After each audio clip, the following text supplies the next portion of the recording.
Hello friends, MNC education में आप सबों का बहुत बहुत स्वागत।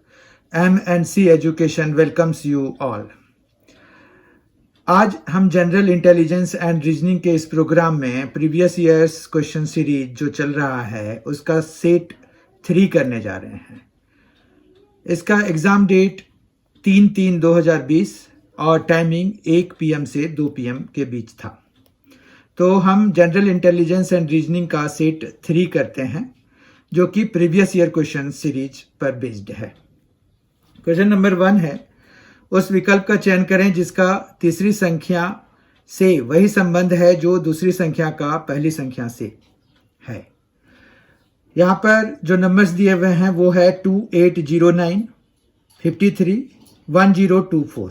अब यहाँ पर अगर हम देखें तो 2809 और 53 में क्या रिलेशनशिप है, तो 2809 और 53 में यही रिलेशन है कि इसका स्क्वायर रूट जो है वो 53 के बराबर होता है। ठीक है, तो यानी कि दूसरा जो हमारा 1024 है उसका भी स्क्वायर रूट जो है हमारा आंसर हो जाएगा। मतलब यहाँ पर क्वेश्चन मार्क की जगह पे 1024 का स्क्वायर रूट आ जाएगा जो कि 32 होता है। इस तरह से बी ऑप्शन हमारा करेक्ट हो जाएगा। क्वेश्चन नंबर 2, निम्नलिखित शब्दों को तार्किक और अर्थपूर्ण क्रम में व्यवस्थित करें। यहाँ पर जो शब्द दिए हुए हैं वो है षटभुज, नवभुज, पंचभुज, सप्तभुज, अष्टभुज। इसमें से अगर हम तार्किक और अर्थपूर्ण क्रम में व्यवस्थित करते हैं तो सबसे पहला जो आएगा वो है पंचभुज। ठीक है, तो पंचभुज आ गया। उसके बाद यानी कि 3 पहले आ जाएगा। उसके बाद षटभुज 1 आ जाएगा। फिर षटभुज के बाद सप्तभुज, फिर अष्टभुज, फिर नवभुज। तो ये आ गया 3 1 4 5 2, 3 1 4 5 2, यानी कि डी ऑप्शन हमारा करेक्ट हो जाएगा। क्वेश्चन नंबर 3, यहां पर किसी निश्चित कूट भाषा में हैमर को ICPQJX लिखा जाता है। उस भाषा में WRENCH रेंच हैमर को ये लिखा है, रेंच को कैसे लिखा जाएगा ये हमें पता करना है। तो हम जो है यहाँ पर पहले ये देखते हैं कि हमारे पास जैसे HAMME और R है, तो उससे ये I, फिर C, फिर P, फिर Q, फिर J और फिर X कैसे ऑब्टेन किया जा सकता है। तो H के जस्ट बाद ही I आ जाता है। मतलब इसमें हमने ज़्यादा नहीं +1 करना है। A के बाद यहाँ पर जब आप B और C मतलब 2 प्लस करने के बाद C मिलेगा, क्योंकि A तो B और C, BC, C 2 के बाद आया। ठीक है, 2 ऐड करने से आया। फिर यहाँ पर M है, NOP मतलब यहाँ पर +3 करने से आ रहा है। ठीक है, यहाँ पर NOPQ मतलब +4 करने से आ रहा है। फिर यहाँ पर E है तो FGHIJ मतलब 5 प्लस करने से आ रहा है। यहाँ पर R जो है तो STUVW उसके बाद X आ रहा है, मतलब 6 ऐड करने से आ रहा है। तो यहाँ पर क्या हुआ कि क्रमिक रूप से इसमें हम क्या कर रहे हैं 1 2 3 4 5 6 सिक्वेंशियली हमें बढ़ता जा रहा है। ठीक है, तो अब हम रेंच को लिखना चाहते हैं तो WRENCH है। तो W के बाद W में +1 करना है। ठीक है, तो W में +1 करेंगे तो X आ जाएगा। R में जब हम +2 कराएंगे तो क्या आ जाएगा, T आ जाएगा। E में जब हम +3 कराएंगे, यहां हमें +3 करना है थर्ड वाले में, तो E में जब हम +3 कराएंगे तो क्या आ जाएगा, H आ जाएगा। फिर N में हमें +4 करना है, तो N में जब हम +4 कराएंगे तो R आ जाएगा। C में हमें +5 कराना है तो हमें क्या आ जाएगा, H आ जाएगा। और H में हमें +6 कराना है तो ये क्या आ जाएगा, N आ जाएगा। ठीक है, इस तरह से हमारा जो आ रहा है कि रेंज के बदले हम क्या लिख सकते हैं XTHRHN, XTHRHN, ए वाला ऑप्शन करेक्ट है। क्वेश्चन नंबर 4, निम्नलिखित श्रृंखला में प्रश्न चिन्ह क्वेश्चन मार्क की जगह आने वाले अक्षर का चयन करें। अब ये बहुत ही इजी क्वेश्चन है, यहाँ पर एक एक सिंगल लेटर ही कंसीडर करना है।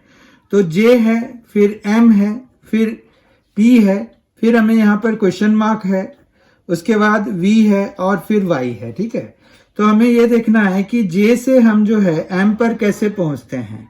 तो जे है, जे में जब आप +3 कराएंगे तो एम आ जाएगा। ठीक है, क्या KLM, तो थर्ड वाले पोजीशन पे आ जाएगा। फिर अगर हम देखें तो M में भी +3 कराने से P आ जाता है। कैसे? NOP, P आ जाएगा। तो इसी तरह से यहां पर QRS, तो यहां क्या आना चाहिए? S आना चाहिए। और फिर आगे भी हम वेरीफाई कर लेते हैं कि हमारा ये +3 वाला सीक्वेंस कंटिन्यू है कि नहीं है। तो TUV, ठीक है, तो यहां पर भी +3 थर्ड पोजीशन पे ये आ जाएगा। और फिर V के बाद WX और फिर Y, तो ये भी +3। तो हमारे पास यहां पर S आ जाएगा। इस तरह से A ऑप्शन हमारा करेक्ट हो जाएगा।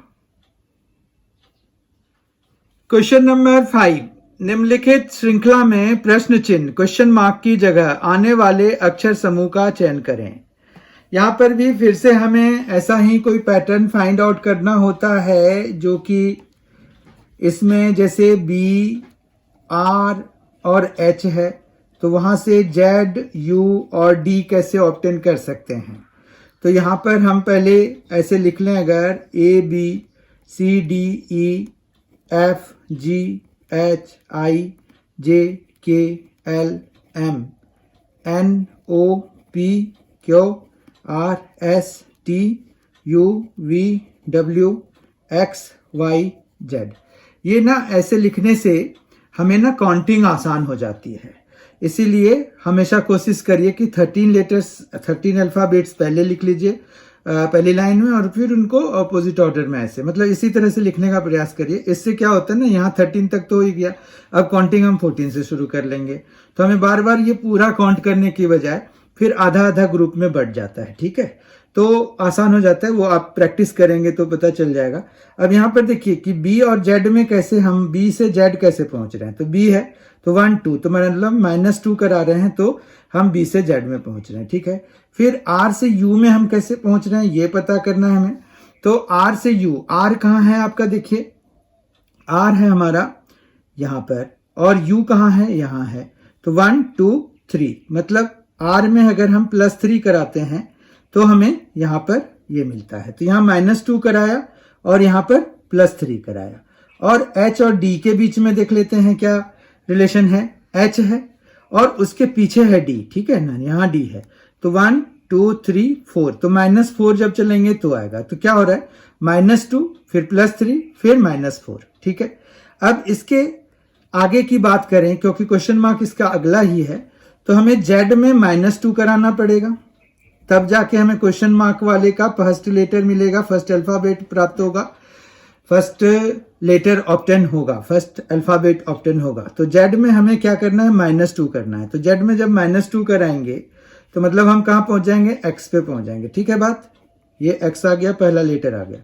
फिर U में हमें क्या करना है, +3 कराना है। ठीक है, क्यों, क्योंकि हमारा ये जो R से किस पे, U पे गए थे ना, R से जब हम U पे गए थे तो हमने +3 कराया था, तो हम यहाँ पर U से +3 कराएंगे।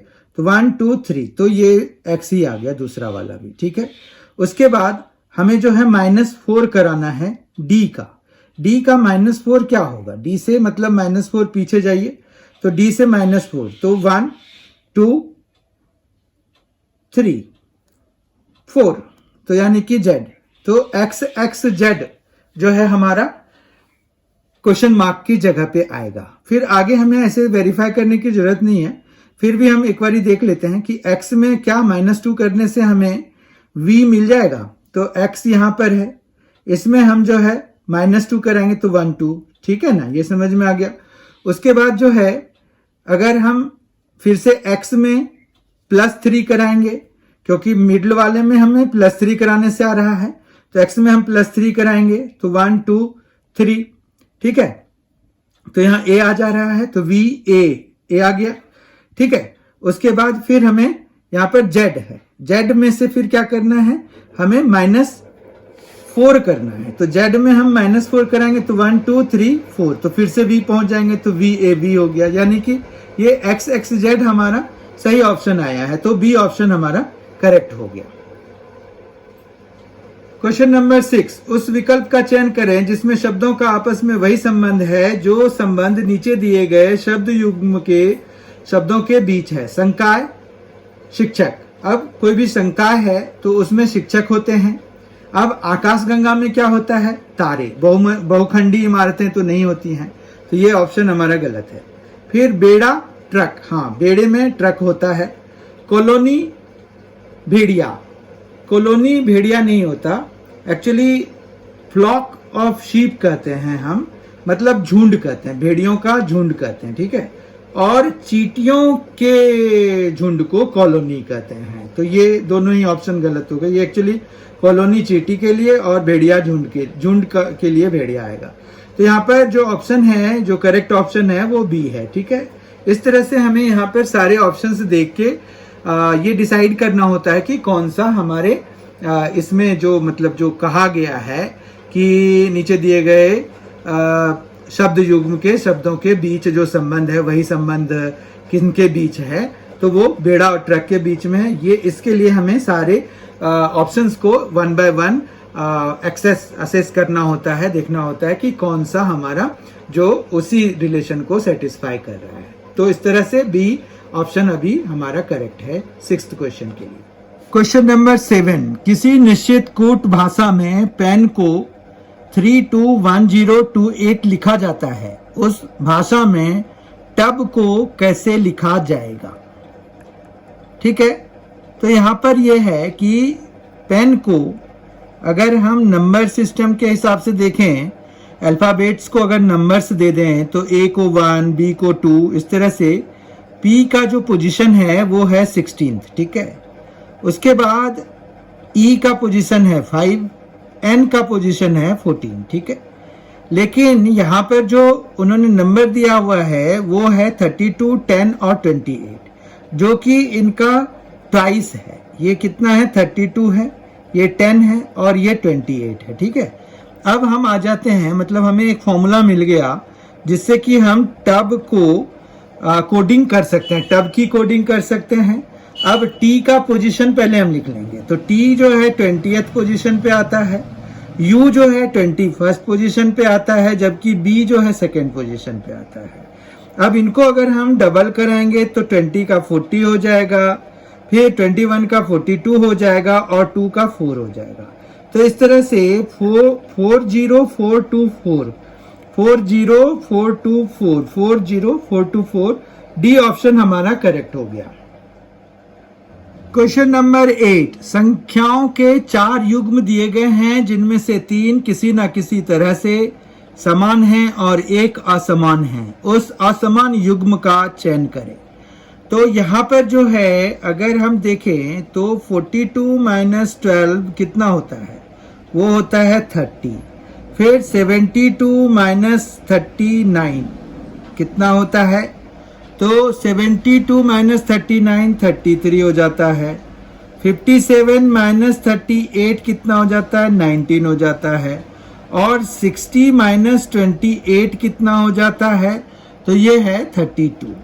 इनमें से अगर आप देखें तो 30, 33 और 32 ये सभी नॉन प्राइम नंबर्स हैं, यानी कि ये सभी कॉम्पोजिट नंबर हैं, जबकि ये 19 जो है ये प्राइम नंबर है। समझ में आ रही है बात। तो हमारे पास ये जो युग्म है, ये जो नंबर के युग्म हैं ये डिफरेंट हैं।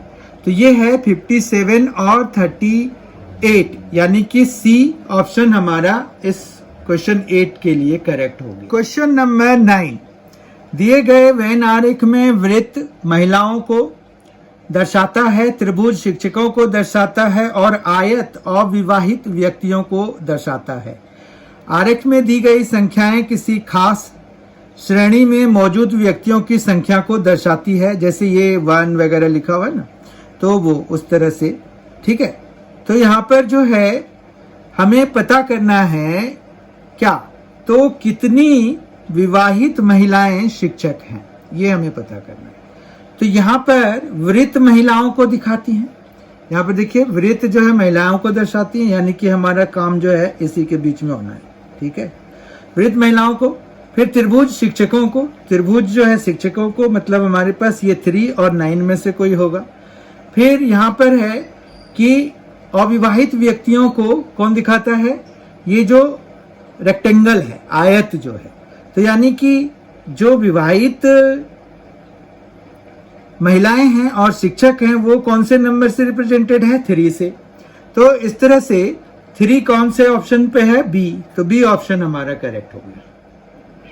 क्वेश्चन नंबर 10, 4 अक्षर समूह दिए गए हैं जिनमें से 3 किसी ना किसी तरह से समान हैं और एक अलग है। असंगत अक्षर समूह का चयन करें। यहाँ पर अब जो अक्षर समूह हैं वो है F H K M, F H K M। तो F से H में जाने के लिए हमारे पास यहाँ पर G है सिर्फ, ठीक है, F G H हो जाता है। फिर H I J, यहाँ पर 2 आ गए, I और J, ठीक है।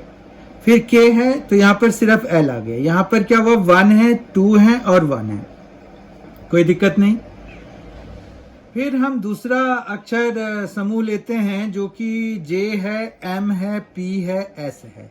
अब J से M पर जाने के लिए हमें K और L 2 लेटर्स, फिर M से P में जाने के लिए M तो N O, फिर जाके P है, फिर P से S में जाने के लिए Q और R यहाँ पर है ना। तो यहाँ पर हम देख रहे हैं कि 2-2 लेटर्स हमें पार करने होते हैं। फिर हम यहाँ पर A से D और फिर G और फिर J में जाने के लिए देखते हैं कि क्या करना होता है। तो A से तो B C, ठीक है, फिर D है तो E F, फिर G है तो H I। तो इस तरह से यहाँ पर भी 2-2 की ग्रुपिंग हो गई। तो ये मतलब ये हो गया कि हमारा अगर असंगत निकालना है तो A तो असंगत आ गया, पर एक बार फिर भी कंफर्मेशन के लिए B, तो यहाँ पर B है तो C D है तो फिर E है, फिर F G है तो H है, फिर I J है तब जाके K है। तो यही चीज यहाँ पर भी, ये जो पैटर्न है ये तीनों में सेम है, इसमें डिफरेंट है, तो A ऑप्शन हमारा करेक्ट हो जाएगा। इस तरह से हमने आज जो है सेट 3rd ऑफ रीजनिंग कर लिया, जो कि जनरल इंटेलिजेंस एंड रीजनिंग के अंतर्गत हमें एसएससी सीजीएल 2019 जिनके पेपर जो है मार्च 2020 में हुए थे, 3 मार्च जो है एग्जाम डेट था जिसका, उसके हमने 10 क्वेश्चंस कर लिए और ये सेकेंड शिफ्ट का था जिसका कि टाइमिंग 1 से 2 PM के बीच था। तो इस तरह से हमारा आज सेट 3 ऑफ रीजनिंग जो हमने मतलब जनरल इंटेलिजेंस एंड रीजनिंग वाला जो सीरीज शुरू किया है उसका 3rd सेट कंप्लीट होता है। 4th सेट अब बहुत ही जल्द आपको अवेलेबल करा दिया जाएगा। So be prepared and be there. Thank you so much for being with us. Thanks a lot. Enjoy yourself.